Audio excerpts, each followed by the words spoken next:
Hi, welcome back to another TerranScapes video.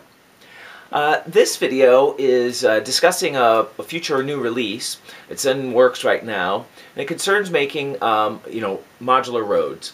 The roads that are on the market today, there are a few people who are producing roads for miniature wargaming, but I think the niche is open to add one more set to that and have maybe a few features in them, feel a little more detail for a finished road than might be normally available on most of the distributors or terrain studios.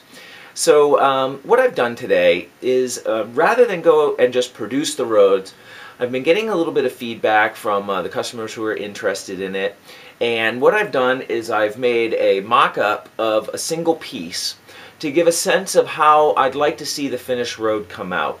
And I've learned a little bit from this already, and what I'd like to do is give you a good look at this piece and discuss what the plans are for the future production of it, and give one more final chance for the community to weigh in on it in case there's some features that I haven't included or some ideas that I haven't thought about. So let's take a closer look at this and we can talk about it more. So here you can see the finished sort of proto type of the roads, and this is based right now on styrene, but my plan is to cast these in a urethane rubber. A urethane rubber will allow it to flex and conform to terrain so that you could lay it up a hill. There's a couple of people who are making flexible roads at the moment, and I really like that idea.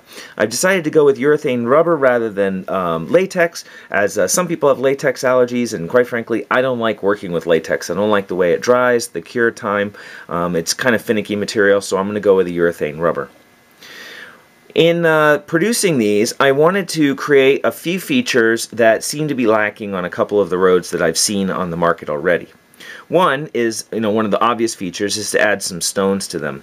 And let me put up a couple pictures of some roads that I've seen, some ancient roadways, and that will help explain these a little bit more.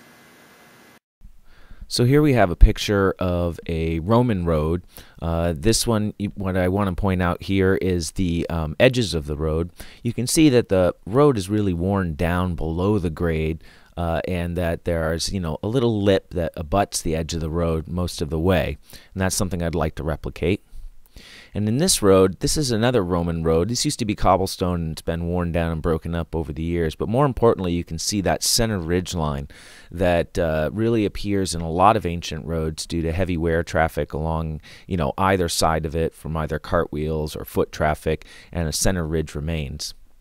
And here you can see, again, that edge where the lip kind of comes up a bit, and you have that center ridge line, and in this case, you have, grasses and whatnot, creeping into that lightly traveled center line, broken up, but still, obviously visible and present.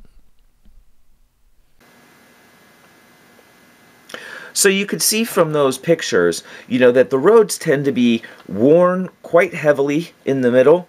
They tend to have, sometimes little lips that abut the road that, are from the road actually being worn down through travel. They tend to be quite narrow. And so originally I was going to go with a 2-inch wide road, but that just seemed a little bit too tight to be able to place 2 cavalry models on it side to side. This is a couple dire wolves from the Warhammer Vampire Counts range, and I wanted something I could have fit 2 on a 2-inch piece, but what happens is I wanted a little extra area to be able to bring a little flock up to the edge and to have some options for sculpting some of the texture on the sides. And 2 inches is just going to make it a little too tight for that, especially if you're going to use any kinds of wagons or carts on the road. This is the, excuse me, too many crickets. This is the chassis for the black coach. I don't know if you can tell, but I'm working on my Vampire Counts army at the moment.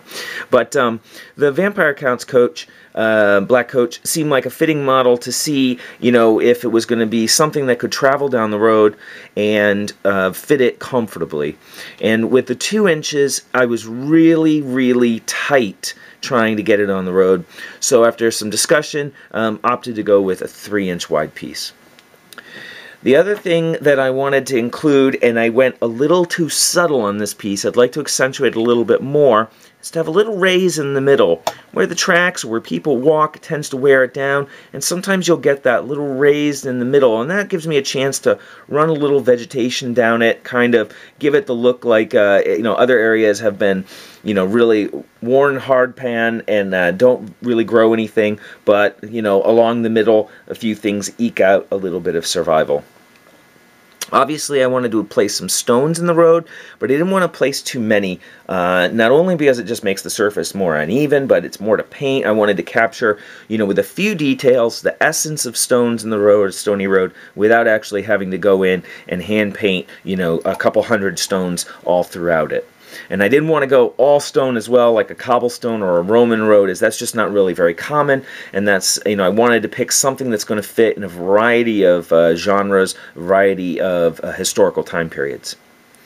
It's going to end up being very low profile. This would be a piece that I would cast as a master, so it's going to, be extremely. That's not going to focus for me. Well, all right. Anyway, it's going to be, a tight little thin slab so that it will conform and flex very easily.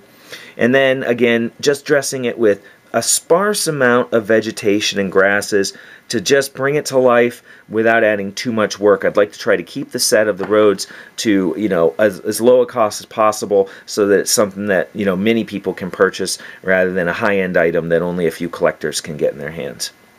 So with that prototype in mind, what I'm thinking for the overall set would be two 12-inch sections, one 6-inch section, two curves, one small, one large, but both making a 90-degree bend, and one T section that allow for intersections to be created.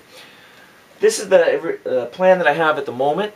Wanted to put it out there and see if anybody had some questions, complaints, concerns, something that I should take into consideration before I proceed further. And once I get some of that feedback, and then I'm going to go forward and finish up the masters and start pouring some rubber. So hopefully you've found it a little interesting. If you have any comments, you can leave them down below. Of course, I'd love to hear your feedback on it. And if you have any questions, you can always email me. It's Mike@TerranScapes.com. Happy to take any questions that you might have. So hopefully you enjoyed taking a look at the roads, sort of work in progress. And I'll be back with another video real soon.